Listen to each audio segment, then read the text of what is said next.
तो आपको दिख रहा होगा क्वांटिटिव एडजेक्टिव।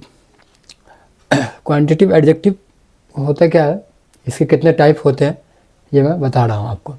क्वांटिटिव एडजेक्टिव होता क्या है, डिस्क्राइब द क्वांटिटी को बताता है। ये आपको एडजेक्टिव से ही पता चल रहा है कि क्वांटिटिव का मतलब कि क्वांटिटी को बता रहा है या फिर अमाउंट को बता रहा है, ठीक है। तो उसी को लिखा गया है कि डिस्क्राइब द क्वांटिटी और अमाउंट ऑफ अ नाउन। ये नाउन के क्वांटिटी को या फिर अमाउंट को बताता है।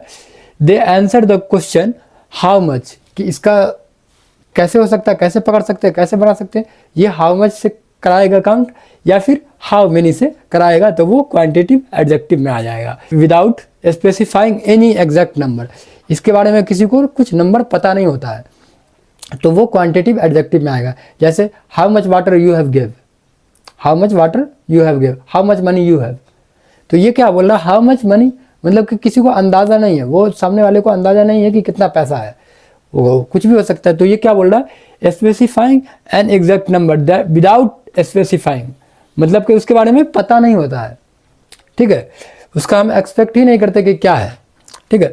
उसके टाइप्स हैं, तो उसके टाइप्स में देख लेते हैं। इंडिफिनिट क्वांटिटी या फिर इसको अनकाउंटेबल नाउन भी बोलते हैं, ठीक है।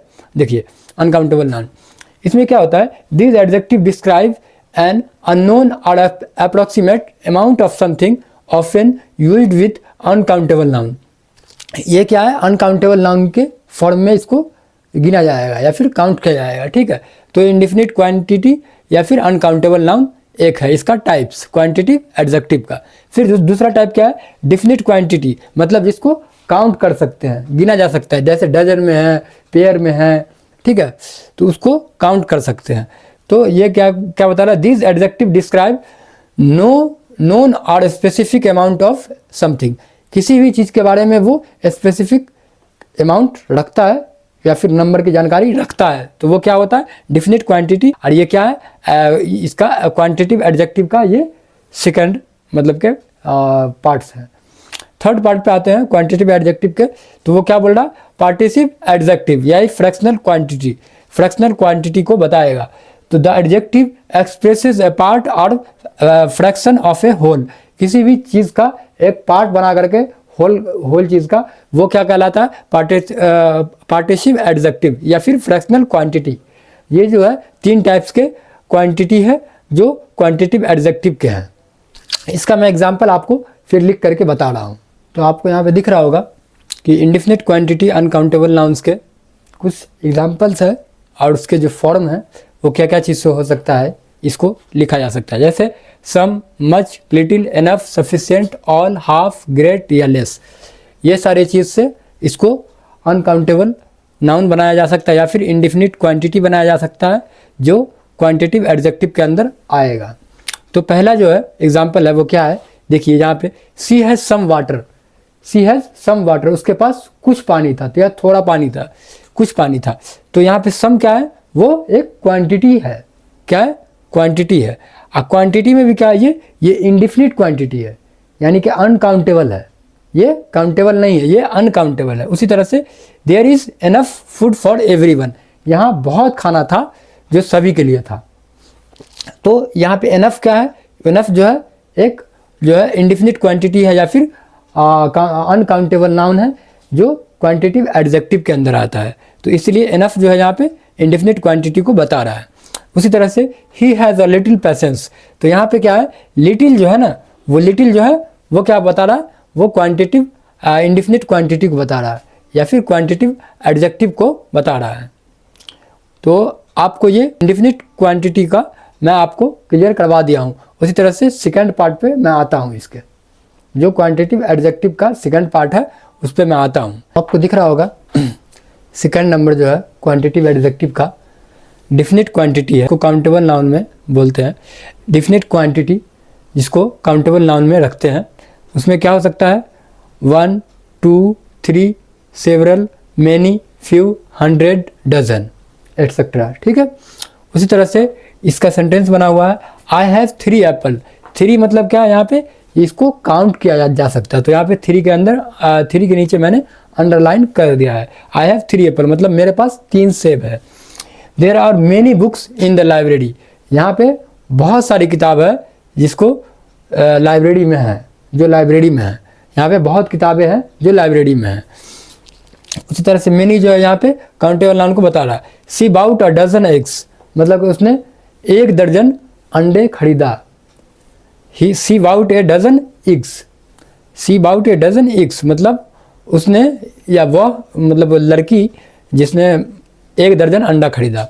फिर उसी तरह से क्वांटिटिव एडजेक्टिव का थर्ड पार्ट है पार्टिसिप एडजेक्टिव, या इसको फ्रैक्शनल क्वांटिटी भी बोलते हैं।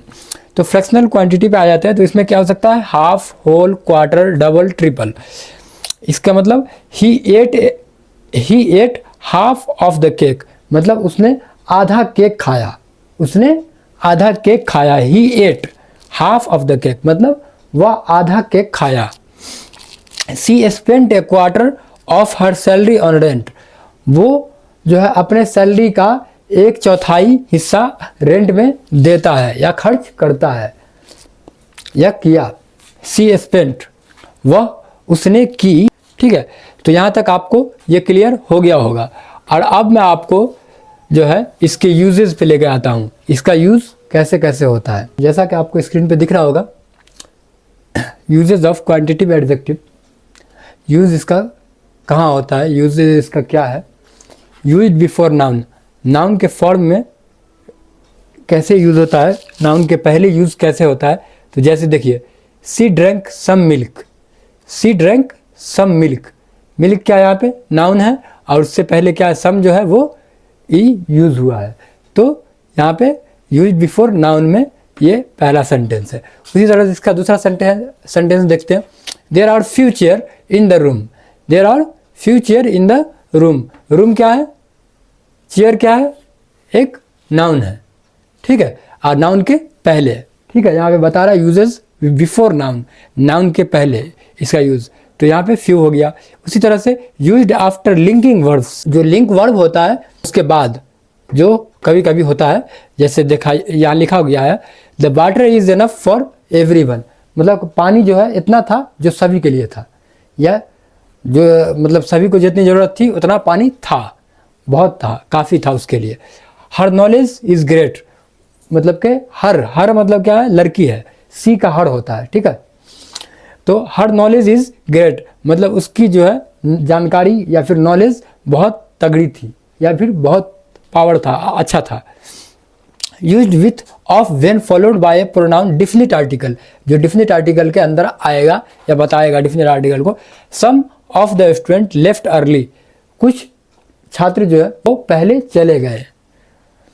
Much of the work is incomplete, much of the work is incomplete, बहुत सारा काम बाकी ही है। मतलब किसी आदमी को काम करने को बोला है तो वो बोला कि हो गया काम, तो बोला कि बहुत सारा काम बाकी ही है, मतलब कुछ काम सिर्फ वो किया है। ठीक है, उसी तरह से आप लोग इसका यूजेस भी समझ गए होंगे। ठीक है, फिर मैं नेक्स्ट एडजेक्टिव पे आता हूँ।